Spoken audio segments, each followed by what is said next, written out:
Hey there everyone, Luke here, and after the intensity of the last chapter, let's just dive right into it so that we can get caught up on Witch Watch. So this will be chapter 241, titled Bone Crisis Part 10, and yeah, picking up pretty much from directly from the ending of the last chapter, we have Shikimia basically blocking off Morihito's attempts to actually get rid of him by encasing both of them. It's like, oh, you're gonna be in a hibernation in stasis animation for hundreds of years in the same way that I'm gonna be Morihito. As Morihito's conscience starts to fade, and Shikimia says, before we sleep, I suppose I should inform my competitors that we actually have guests. So yeah, Shikimi's gonna like blab to everyone like, hey, this is not a drill, this is not a joke, we actually have a serious situation on our hands here. As Nico continues on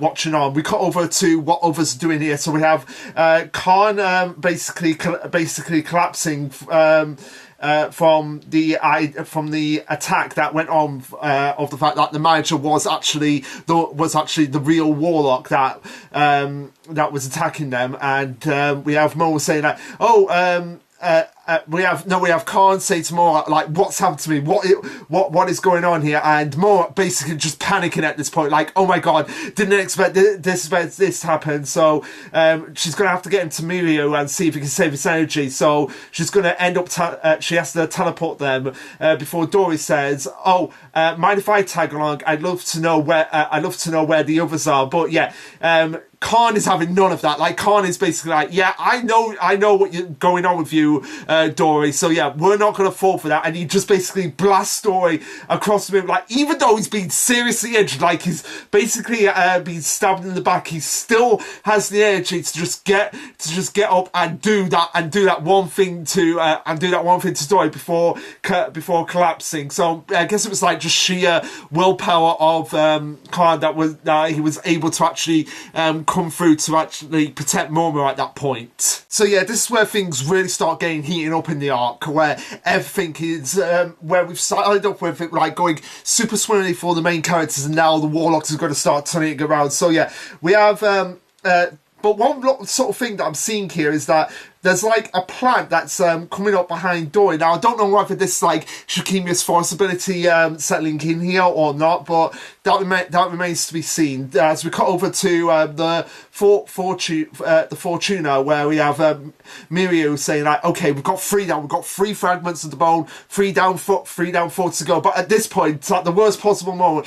We have the real Maverick actually show up here. So Mirio's just there like, oh, quick Maverick, and he puts the spell back on, as Maverick instantly sees Kiriko just knocked out cold from the drink, and he's like, oh my god, what actually happened to you? Are you okay? Are you okay?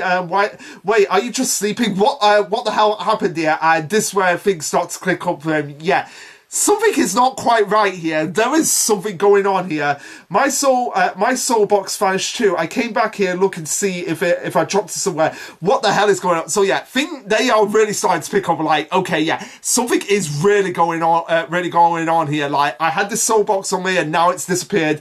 And he's like, and Mirio's like, crap. He already realised his bone is missing, but he doesn't know about us yet. Best to make a game. Okay, so yeah, the find that appeared behind Dory, that is I assume Shikimia's way of just sending them like a message telepathically through the finds. And yeah, it's pretty much confirmed on the next page, where he says, okay, warlocks, you have to listen to this right now. Witches have invaded the ship. Be on the lookout. They're scurrying about the ship, seeking steel bones. Find them and kill them. So he's basically like, don't hesitate.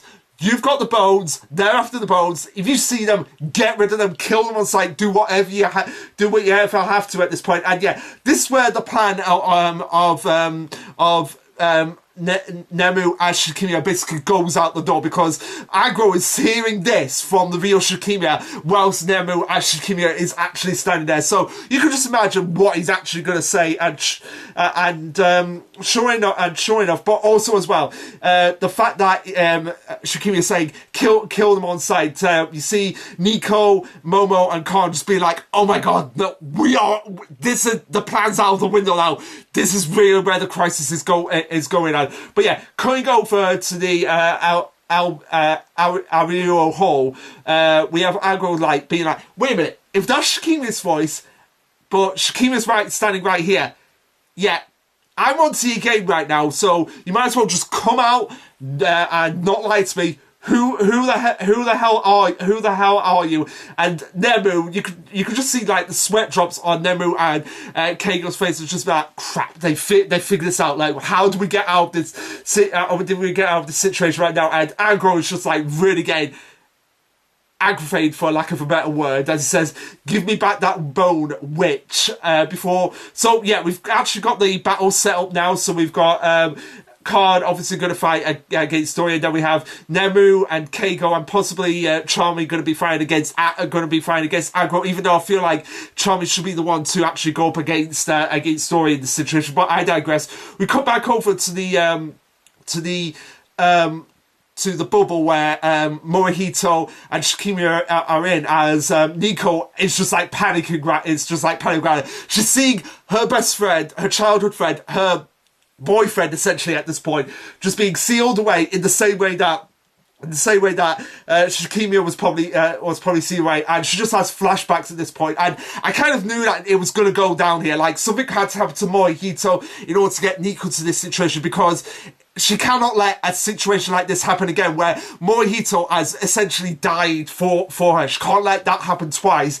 And she just starts to panic right now, and she gets flashbacks of from the times where Morihito has protected her throughout the series, or as well as in part 2, where he's basically raised her. And at this, Nico cannot handle it at this point. She just removes the spell, and she's like, "Guys!" Like, she just screams at the top of her lungs, probably using the same kind of radio wave from the vines that Shikimiya used to get the attention of everyone around her. And the others pick up on this right away. As she mentions, "Morihito's caught, Shikimiya's too. They're both stuck here. Please come and help us. We're in the green court." Because obviously Nico can't do anything. She can't physically attack them. So she's a sitting dog. Morihito's a sitting dog. The only way that she can actually protect Morihito right now is she gets everyone culminated together. So we might actually get a proper battle royale in that actual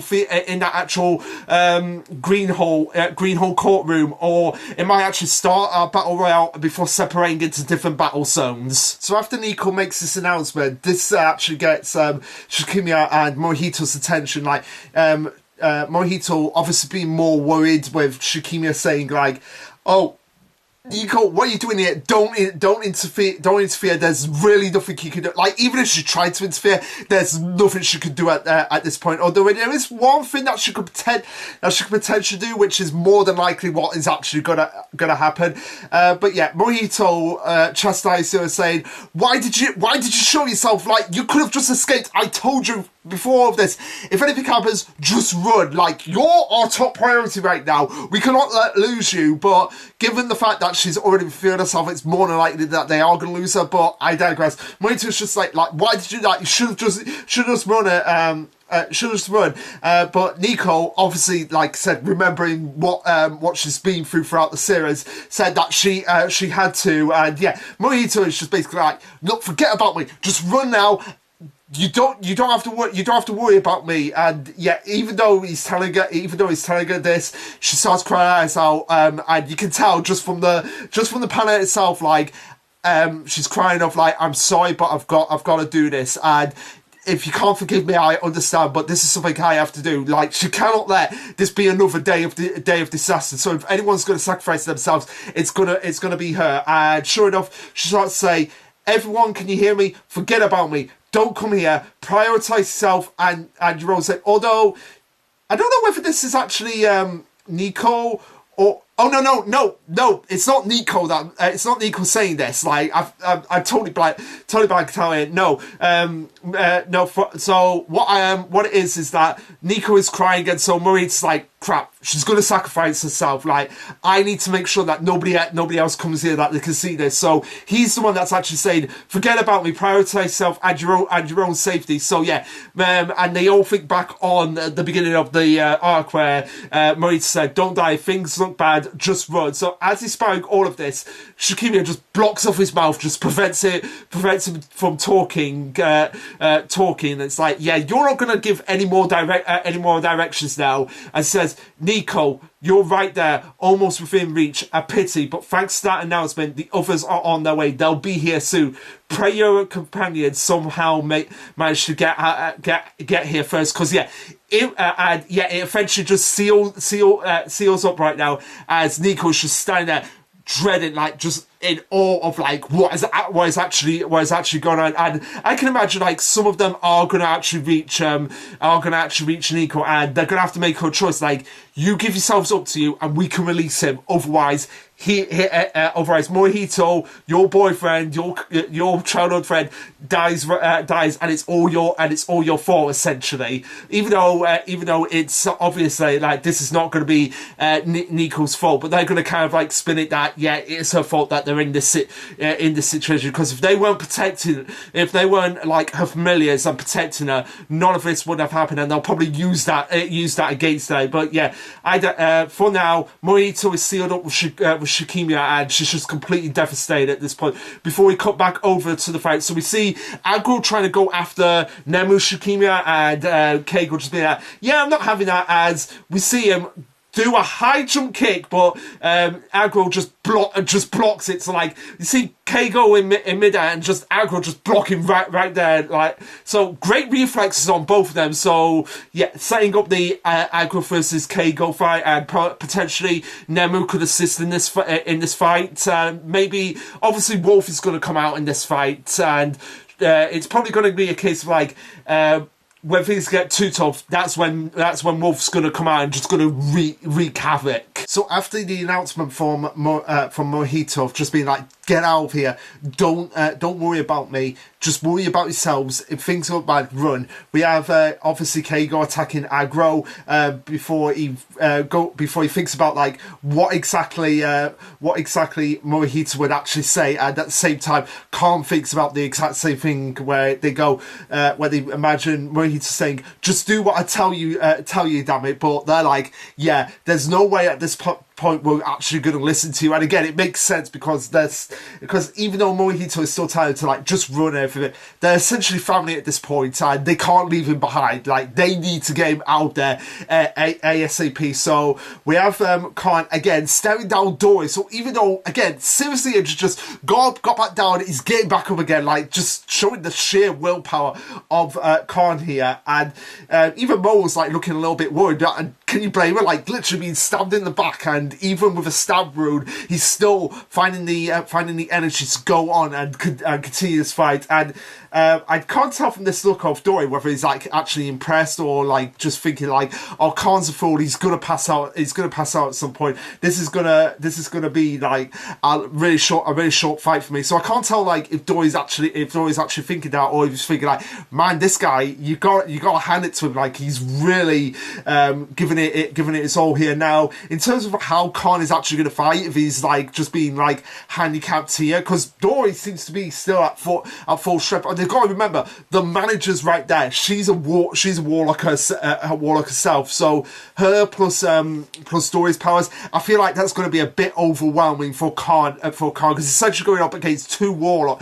Well, again, we don't really know if Dory actually counts as a warlock or not. But essentially going up against two people here, one with like powers we are aware of, like the mutate powers. One we don't really know the powers of, and yeah, Momo's there. She could teleport out of the way, but who's to say that she's actually going to get out of this unscathed? Because she might actually have to go up against the manager, and given the fact that the witches can't actually attack, she's going to probably have to use some clever tactics on, like with her teleportation, to kind of get her out of here. So technically not attacking offensively, more like attacking defensively. I feel like that's what might actually happen in this fight. But yeah, essentially Khan got two problems to deal with before he can actually get to Morihito. Now, of course, we have Mirio just like releasing himself to Maverick. Although I'd like to know what Agro's going to think of when he finds out, like,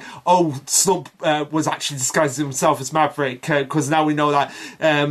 Now he knows that Shikimia that he's been interacting with is not the real Shikimia. But yeah, Mirio just releases himself, and given the fact that Maverick is just this big brooding, just big hulking guy, I get the feeling that Mirio will have like a field day with like just feasting on his vitality that he has going on for him. But yeah, Maverick says, "Oh, decide to show yourself, gutsy move, kid." And the most serious face that we've ever seen from Mirio, where he's like, "You will not reach Shikimia." Like, you know, it is seriously on when Mirio is giving a face like that, like the vampire femboy giving like a serious stoic face of like, "You will not reach Shikimia." Like, I would be like, okay, gotta be a bit hesitant going up against Mirio at this point. So yeah, we have Khan proclaiming that I'm getting there first,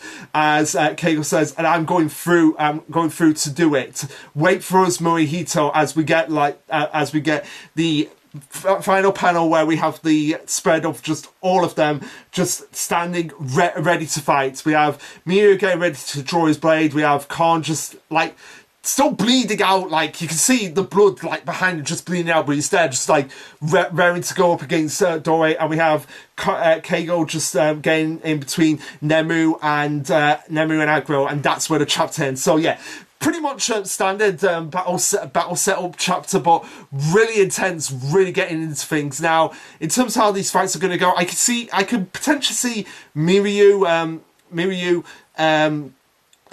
essentially defeating Maverick. Yeah, I can see Mirio defeating Maverick. It's probably going to be a difficult fight, but at the same time, he will be one of the ones to defeat him. And given the fact that it's kind of with Agro, it's kind of the opposite, because Keigo has two allies. He has Charmy and he has Nemu, although they're both witches, so he's gonna have double the trouble in protecting them. But also Charmy has Slump that can fight first. So Agro's gonna have like Keigo and Slump to actually go up against. So it's kind of gonna be the opposite of Khan's problem. Now it's gonna be like the villain's gonna have a problem. So I can definitely see Mirio and Keigo winning their fights, but I can't see Khan winning his fights. And I feel like Dory will either one-shot him, or it will take the two shots between the manager and Dory working together to kind of take out Khan, and they'll be the ones to go after Nemu. And probably Dory using his charming, charismatic nature to seduce Nico and be like, "Look, I was friends with Charmy. You want to protect Charmy, don't you? Want to protect Charmy, don't you?" I feel like that's the way Dory's going to get around this. Like, he's going to manipulate Nico if he's the one to actually go up to her and say like, "Look, I was friends with Charmy. You're friends with Charmy. So do you want Charmy to be in any danger? We can get Morihito out of here, but you've got to sacrifice yourself to us." I feel like that's the way this is going to go down, because this arc has to end. Like, this Bone Crisis arc has to end now with Nico sacrificing herself to become the Festival Full and say to everyone like, "Forget about me. There's nothing you can do. There's nothing you can do now. Go and live your lives. Like, the contracts are over." I feel like she would be essentially nullifying the contracts between herself and her familiars by the end of this arc. And yeah, considering the fact that we're finally at the crisis of the Bone Crisis arc, that's something that I could potentially see happening. Nico sacrifices herself for the sake of her friends and becoming the Festival Juru. But that's something we'll have to wait and see. We've still got to get through all these fights, and I feel like these fights will probably be about two or three chances apiece. Maybe the Khan fight will be short because of the fact that he's weakened himself. He's weakened himself and probably not able to use his abilities to the full fledged. But I can see the Keigo and Mirio fights going on for at least 2 or 3 chapters a piece. But anyway, guys, what did you think of this chapter? Let me know. Like, subscribe, comment, all that jazz. And this has been Lasherluke signing off. Later, guys.